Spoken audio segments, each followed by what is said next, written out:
Kenapa agama diajarkan al-jannatu takhta aqdamil ummahat? Surga itu berada di bawah telapak kaki ibu. Coba itu contohnya.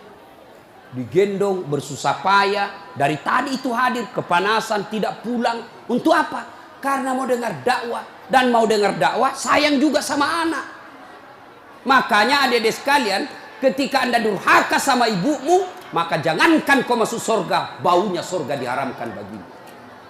Dengar ini cewek-cewek, sopan sama cowoknya, kurang ngajar sama mamaknya. Kalau mamaknya yang kasih tahu, apa sih mama tahu, itu kan dulu. Sekalinya cowoknya aja, iya deh bang, terserah abang aja deh, saya ikut, mana yang baik. Dongo. Tahu dongo? Beleng-beleng. Tahu beleng-beleng? Itulah makanya. Adik-adik sekalian, kalian mau sukses, muliakan orang tuamu. Tidak perlulah kau kursus kiri kanan. Muliakan orang tuamu, Allah yang angkat derajatmu. Itu janji Allah. Biar kau sekolah tinggi-tinggi, tapi kau tidak hargai bapakmu, kau hina orang tuamu, bisa jadi kau dapat kerja, tapi kerjaan yang kau dapat makin jauhkan kau dari agama. Bisa jadi perusahaanmu lancar, tapi perusahaanmu justru menyeret kau masuk gampang neraka. Ada orang tidak cerdas, tidak terlalu berkualitas dirinya, tapi dia muliakan orang tuanya, Allah angkat derajatnya. Maka adik-adik, muliakan orang tua, enak hidupmu. Itu tadi model anak sekolah. Kalau kita model yang sudah punya istri, bagaimana modelnya Ustadz durhakanya? Takut sama istrinya. Dapat rezeki, suaminya bilang, bu, sudah lama kasihan ini nomor antrinya bapak, mau haji tidak dapat. Ini ada kasihan duit, bagaimana kalau kita kasih umroh dulu ibu, bapak kita kasih umroh dulu di kampung. Apa langsung dia bilang istrinya, apa? Bapakmu terus. Apa? Mamamu terus. Langsung dia bilang suaminya, sudah Mipalek, terserah kau. Ada begitu di sini? Ada. Beleng-beleng. Apa kau takut sama istrimu? Nawamu semua dia kau ambil semua. Jangan takut sama istri, Pak. Bapak tidak bakal bahagia dalam hidupmu kalau kau lebih takut sama istrimu untuk membahagiakan orang tuamu. Nah. Makanya hidupmu susah dalam rumah tangga. Kenapa? Istrimu kurang ngajar sama ibumu. Maka bilang sama istrimu, jangan coba-coba sakiti perasaan ibu saya. Kalau kau lukai perasaan ibu saya bawa kau ke pengadilan agama, saya ceraikan kau baik-baik. Lalu saya bilang sama mamanya, cek istriku di rumah, boleh kau marah-marah sama saya, boleh kau tutup pintu, yang penting tidak kau kunci. Boleh kau lempar kepalaku, yang penting tidak kena. Satu yang tidak boleh, jangan kau pernah hina orang tuaku. Begitu kau hina orang tuaku, wabillahi taufiq wal hidayah, keluar. Begitu dek. Ada di sini takut sama istri? Jangan pak. Itu yang membuat ibu juga kalau mau bahagia rumah tanggamu, muliakan mertuamu.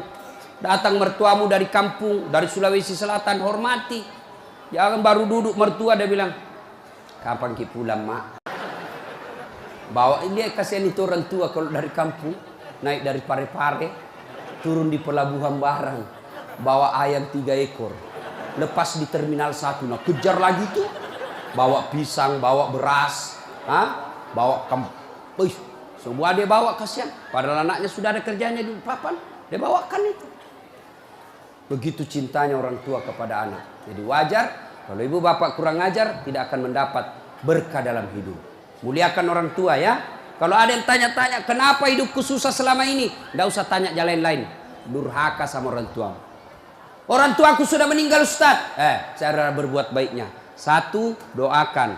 Allahumma gfirli wali walidayya warhamhuma kama rabbayani. Saya heran lihat-lihat kita. Kalau tangannya ulama kita cium bagus. Bagus. Tapi pernahkah Bapak perlakukan tangannya ibu seperti itu? Pernahkah Bapak perlakukan tangannya orang tua? Saya orang lain. Belum tentu saya doakan Bapak ikhlas. Doakan saya Ustaz. Saya doakan tapi belum tentu saya ikhlas. Kenapa? Saya belum tahu Bapak. Tapi kalau orang tuamu yang doakan kamu, pasti ikhlas. Saya tadi kesini ibu saya telepon. Mak, telo doa nggak mau kak mak? Woi, walau doa aku nak. Saya tidak doakan diriku. Kau selalu kudoakan karena kau selalu jalan. Itu ibu. Kalau suami bu, jangan sampai ibu juga berdosa kepada orang tua gara-gara suami. Jangan sampai bapak-bapak berdosa hanya karena istri. Jangan sampai kalian yang masih kecil durhaka sama orang tuamu, maka hidupmu bakal susah. Muliakan orang tua. Doakan, Allahumma gfirli wali walidayya warhamhuma kama rabbayani shaghira. Sudah itu doa lagi, ya Allah ampuni dosanya orang tuaku kalau sudah meninggal. Terima amalnya, lipat gandakan kebaikannya, lapangkan alam kuburnya. Sudah itu saja. Ada rezeki, sedekah. Ada rezeki, sedekahkan. Saya mau terang kuburnya orang tuaku, perbaiki sound sistemnya masjid. Terang itu kuburnya. Saya mau terang kuburnya orang tuaku, kirim pembeli lampu, kasih tahu panitia masjid. Mulai bulan depan saya yang bayar itu masjid lampunya. Jangan ambil uang celengan. Terang itu kuburnya orang tua. Dan demi Allah, tidak ada orang bangkrut gara-gara rajin sedekah. Ada yang bangkrut gara-gara sedekah? Mana buktinya? Makin sedekah makin kaya. Rahmat Mas'ud. Coba lihat. Orang datang itu, bos, membayar ke bos. Bos, baju sekolah bos. Bos, istriku melahirkan. Bos, terbakar anuku. Bantu. Tapi mana ada yang bangkrut kalau rajin sedekah? Tidak ada pak. Kenapa bapak ibu miskin? Kalau selalu minta-minta. Berhenti minta-minta, Allah kasih kau kaya. Sedekah. Saya tidak bisa sedekah dengan duit, sedekah kau dengan tenagamu. Saya tidak bisa sedekah banyak-banyak, sedekah dengan apa? Lihat itu masjid. Oh, sudah kotor anunya. Apa namanya itu? Kudungnya. Putih bukan, coklat bukan, hitam bukan, kak diam nih. Sudah, bawa masjid satu kudung. Itu sedekah. Oh, masjid antara masjid dengan toilet jauh. Sedekah dengan sandal swallow. Nah curi orang, tidak ada urusan. Itu sedekah. Kita lihat karpet, sudah jelek, sedekah dengan karpet. Insya Allah banyak pahala. Hari Jumat kita kirim air botol gelas ke sana, air gelas ke sana. Orang minum itu sedekah. Saya cuma bisa nasi bungkus 10 saya sumbang hari Jumat, itu sedekah. Allah tidak lihat banyaknya. Yang penting ikhlas banyak daripada sedikit tidak ikhlas. Sedekah. Serius. Sudah sedikit tidak ikhlas lagi. Mending banyak ikhlas. Iya toh? Panasnya di. Nggak bisa konsentrasi sejenak. Lewat-lewat ketawa itu kak bos. Nah ibu bapak, salah satu sunnah yang dianjurkan Nabi sholat jamaah. Nabi kumpul-kumpul sama sahabat. Ya, enggak apa-apa, enggak apa-apa. Enggak usah kasih, enggak apa-apa, Pak. Sedikit lagi, 5 menit lagi. Menunggu orang masjid takwa. Ya. Nabi, saudara-saudara sekalian, kalian yang tetangga dengan masjid wajib datang berjamaah. Bertanya sahabat, mana tetangga masjid ya Rasul? Kanan masjid 40 rumah. Depan masjid 40 rumah. Belakang masjid 40 rumah. Belakang masjid 40 rumah. Itu tetangga masjid. Bubar. Tiba-tiba datang tunanetra. Tahu tunanetra? Tidak melihat. Ya Rasulullah bagaimana saya? Oh kau lain karena kau tidak melihat. Pulang ini. Boleh kau sholat di rumahmu karena kau tidak melihat. Pulang. Belum jauh dipanggil kembali Nabi. Ya fulan, tan. Sini kau dulu. Kenapa? Kau dengar azan di masjid. Saya dengar ya Rasul. Kalau begitu kau wajib datang berjamaah di masjid. Zaman Nabi, tunanetra wajib berjamaah karena dia dengar azan di masjid. Kalau ini hadis diterapkan Pak, penuh ini masjid jamaah. Kenapa? Kalau azan di menara sampai di ujung-ujung rumah dia dengar. Dan alhamdulillah masjid selalu ramai jamaahnya Pak. Terutama kalau subuh. Penuh sampai di luar. Tidak ada di dalam. Yang di dalam orang tua sudah pensiun. Kentara itu kalau subuh orang tua Pak. Bau minyak gosok baru kita masuk pintu. Minyak angin, minyak gosok, cap tawon. Tidak ada Bulgari. Orang tua semua di dalam masjid. Kenapa orang malas ke masjid? Satu, Karena dia tidak lihat pahalanya. Coba kalau Pak Rahmat Mas'ud umumkan, siapa yang datang sholat berjamaah subuh dapat beras 50 kilo, pembeli pulsa 200.000. Jam 5 sholat subuh, jam 10 malam sudah pesan masjid sampai di luar. Kenapa? Karena dia lihat pahalanya. Yang kedua, kenapa orang malas ke masjid? Karena dia tidak tahu pahalanya. Dengar bapak-bapak ini, terutama kita yang sudah muka-muka sakaratil maut ini, yang sudah tua ya, rajin-rajin ke masjid Pak. Berdoa mudah-mudahan bapak lagi sujud ajal menjemput. Apa keutamaan berjamaah di masjid? Satu, kalau hujan, basah baju, atau kena debu melengket di badan, ke masjid, bajunya yang basah itu melindungi dia nanti di pada masa. Tahu mantel Pak? Hujan, kalau hujan pakai payung. Apa tujuan itu payung? Supaya bapak tidak kena air. Supaya ibu tidak kena air kalau pakai baju mantel. Begitulah fungsinya baju yang basah. Ketika bapak ke masjid dan gerimis, basah baju itu. Baju itu bapak yang melindungi bapak agar tidak disentuh api neraka. Sudah. Coba jangan juga salah paham. Teman-teman sudah dengar begini, hujan keras dia buka kudu, dia buka payungnya. Pergi di jalan. Nah, belen-belen namanya itu. Ya. Apalagi keutamaan berjamaah di masjid? Kata Nabi, kalau kau wudhu dulu, lalu kau datang ke masjid, langkah-langkah kakimu adalah jihad fisabilillah. Melangkah kaki kanan, 1 pahala dicatat. Melangkah kaki kiri, gugur dosa kecil. Jadi kalau 300 rumah masjid, dari rumah tak dari masjid, 300 meter kali 2, 600 meter. Berapa langkah kaki itu bapak dapat? Apalagi kalau bapak jalan begini. Berapa langkah kaki itu? Iya toh. Apalagi kalau bapak keliling-keliling dulu ke kampung baru.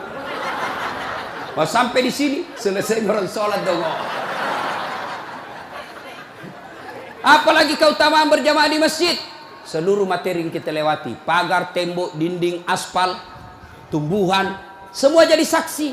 Dia akan berkata, ya Allah, jangan kau masukkan dia neraka, masukkan dia surga. Saya saksinya. Tanggal 26 November dia datang berjamaah masjid. Saya yang lihat.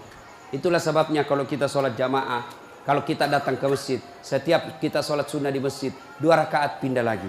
2 rakaat pindah lagi. Supaya apa? Tambah banyak saksinya di akhirat kelak. Itulah sebabnya Nabi menganjurkan, kalau kau ke masjid, lain jalan waktu pergi, lain pula jalan waktu pulang. Ini amalkan Pak, amalkan, itu sunnah. Bapak datang masjid dari pintu sana, pulang dari pintu sana. Itu makin banyak saksi di akhirat. Yang keempat, lipat 27 kali. Artinya, sekali bapak sholat di masjid, 27 kali sholat di rumah baru sama pahalanya. Apalagi, kalau di masjid ada disebut doa bersama. Mungkin di rumah bapak susah sholat. Mungkin di rumah banyak godaan. Mungkin di rumah ibu bingung. Ini saya sudah tahiyat atau belum? Ini sudah 2 atau 3? Ini apa? Kalau di masjid aman. Tidak ada kecemasan seperti itu. Nah, itu datang ke masjid. Yang berikutnya, yang membuat orang malas ke masjid. Tadi, yang ketiga, manajemen masjid tidak bagus. Mana manajemen masjid yang tidak bagus? Selalu disimpan saldo kas. Jangan simpan saldo Pak. Dengar ini panitia masjid. Bapak kalau simpan saldo kas di masjid, bapak yang tanggung dosanya, tidak jalan amalnya orang. Saldo kas 80 juta. Jangan simpan. Cari orang yang susah, yang rajin berjamaah. Ada utangnya di bank, bayarkan supaya dia lepas dari kredit. Boleh itu.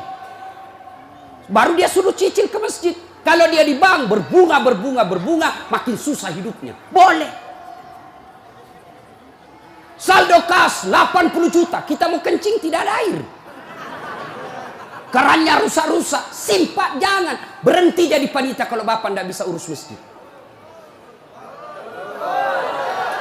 Yang sudah tua mundurlah. Kasih anak muda. Ini masjid bukan perusahaan punya. Begitukah di sini? Hah? Jangan marah Pak. Siapa suruh kau panggil Kak? Semau kok. Demi Allah Pak, bapak tanggung kalau amalnya orang tidak jalan. Bapak coba kalau itu uang cuma 100.000, tapi diberikan keran, maka selama keran itu berputar, selama itu orang yang punya uang dapat pahala. Tapi kalau dia cuma di bank disimpan, tidak jalan amalnya.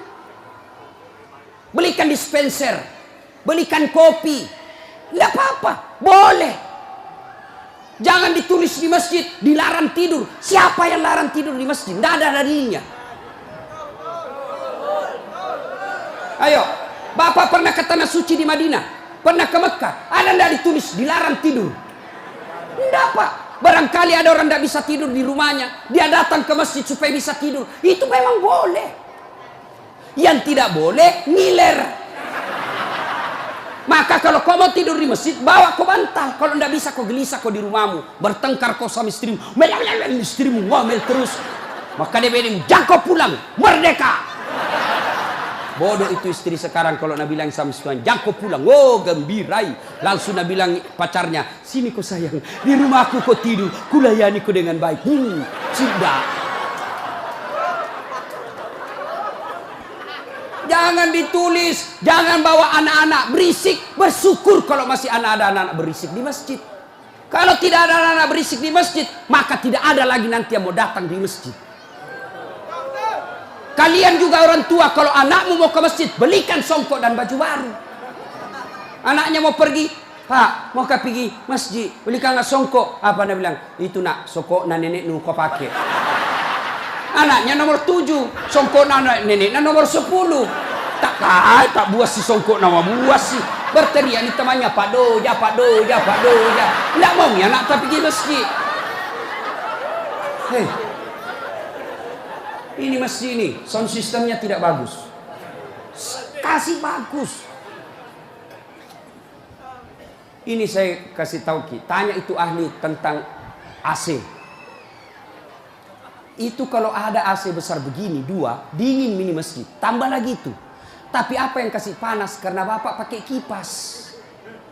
Itu kipas dengan AC, ibarat air dengan minyak. Tidak bisa dia menyatu. Kenapa? Itu AC ruangan harus tertutup. Kalau kipas tidak boleh tertutup. Kalau tertutup itu kipas, maka makin panas orang di dalam. Kenapa? Karena itu kipas perlu sirkulasi udara, perlu angin keluar masuk. Kalau tidak keluar masuk angin, maka angin yang ada itu saja nak putar terus, akhirnya jadi panas. Apalagi kalau ada yang bau keteknya di dalam. Pede masessa no. Kege mak badaram mangi. Mak bau lasuna man sedinya. Itu mi pentingnya anak muda jadi pengurus masjid. Karena kalian kalau sudah tua tidak ada yang tahu. Kau juga anak muda, muliakan orang tua. Tempatkan di mana itu orang tua? Tempatkan sebagai penasehat masjid. Jangan masjid dikira dia punya. Ini lembaga, umat yang punya. Kasih karpet yang bagus. Ada saldo kas, jangan simpan Pak, Bapak berdosa. Tidak jalan amalnya orang. Apalagi membuat orang malas ke masjid. Apa? Kadang-kala apa? Sound sistemnya jelek. Begitu kita takbir, Allahu Akbar, langsung story.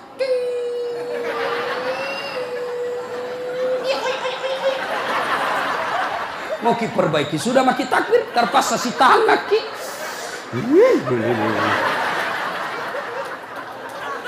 Apalagi membuat orang malas ke masjid. Apa? Kadang-kala muadzin. Jengkel orang dengar muadzin. Orang tua, sudah tua, tidak mau tom mengalah, mundur na wasangiko. Ayah.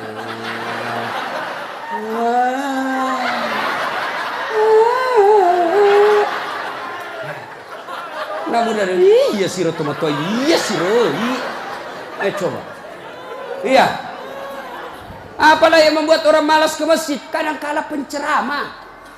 Kita di rumah sudah bertengkar istri. Di kantor mumet pikiran. Kita datanglah ke masjid dengar ceramah. Mudah-mudahan kita dapat pencerahan. Ini bukan pencerahan, nak kasih takut kita terus. Dibakar pantatmu. Ditusuk. Dia bilang tak boleh.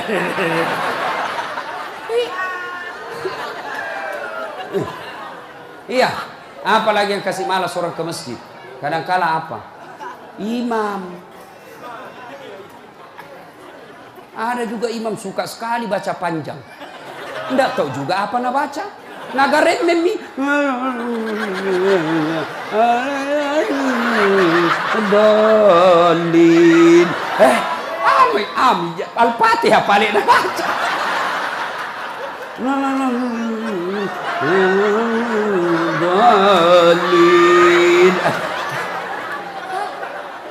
Malam petoni, tidak jelas. Makanya kata Nabi, kalau kau jadi imam, dengar ini Pak Imam. Satu, baca kau yang ringkas. Kenapa? Karena jamaah kita di belakang macam-macam. Ada yang sudah tua tidak bisa lama berdiri. Ada anak muda yang baru datang, tidak senang yang lama-lama. Pulang di masjid, enak sembahyang di masjid. Ampun Ma Ustaz. Kenapa? Dia bilang itu mesti aliran sesat. Kenapa aliran sesat? Dia bilang sembahyang subuh 3 rakaat. Bukan 3 rakaat, sujud tilawah nama itu dong. Makanya tuh imam sebelum kau takbir jelaskan dulu jamaahmu. Adik-adik, ini kita sujud tilawah. Sunnah malam Jumat membaca surah As-Sajdah. Pada rakaat kesekian kita harus sujud. Nah ini bukan 3 rakaat tapi karena Allah perintah ayat itu dibaca sujud. Jelaskan. Yang sunnah, wih, aliran apa ini? Kenapa 3 rakaat?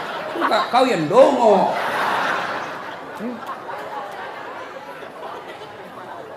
Tidak bisa orang lama-lama di belakang Pak. Mungkin ada orang termati yang ya karena dia tobat usia senja, tidak bisa lama kasih berdiri. Batena musessa, nak naik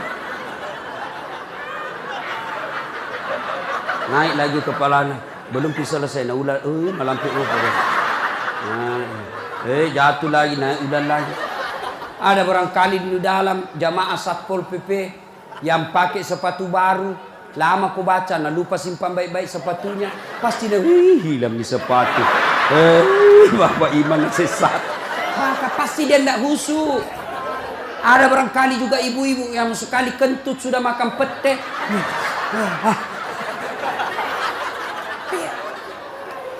Ya. Yang kedua kata Nabi, kalau kau jadi imam, baca yang umumnya orang hafal. Tujuannya apa Ustaz? Satu, supaya jamaah ikut kalau dia hafal. Coba kalau kita imam baca Al-Fatihah, kita ikut juga toh. Kenapa? Karena kita hafal. Tapi coba imam membaca surah Al-Baqarah ayat 10 sampai 120. Nah, imam sibuk dengan bacanya, kita sibuk dengan hayalan tak. Mau ikut, tidak dihafal. Mau ruku, belum ruku, terpaksa dibaca semua pengumuman masjid. Keadaan keuangan masjid, saldo kas pengeluaran, sumbangan dari haji, dibaca semua. Belum selesai ini sudah dibaca satu palampang ini, satu ini dibaca lagi Persatuan Guru Republik Indonesia. Belum selesai imam dibaca lagi bajunya tim sukses Rahmat Masud, calon wali kota Balikpapan. Semua Pak dibaca. Siapa salah? Imam. Ada ini cerita gini, wallahu alam benar atau tidak. Ada penghafal Quran, dites bacaannya. Nah, kau imam, kau mau dengar bacaan imamlah dia. Dia baca betul yang susah. Hanya dia yang tahu. Tiba-tiba jatuh cicak di kepalanya. Tas silang itu, stres. Orang stres hilang bacaannya. Apa sambungannya ini ayat? Mau ruku, tidak tahu. Apa sambungannya? Tidak ada tuh bisa bantu. Terpaksa Nabi bilang imam, tolong bantu di belakang. Nabi bilang di belakang, saya juga tidak tahu. Tiba-tiba berteriak anak muda. Dia bilang, kalau begitu ya sudah, ya Allahu Akbar. Siapa salah? Siapa salah? Siapa salah? Ini waktuku kuliah ini, kisah nyata. Waktu saya KKN.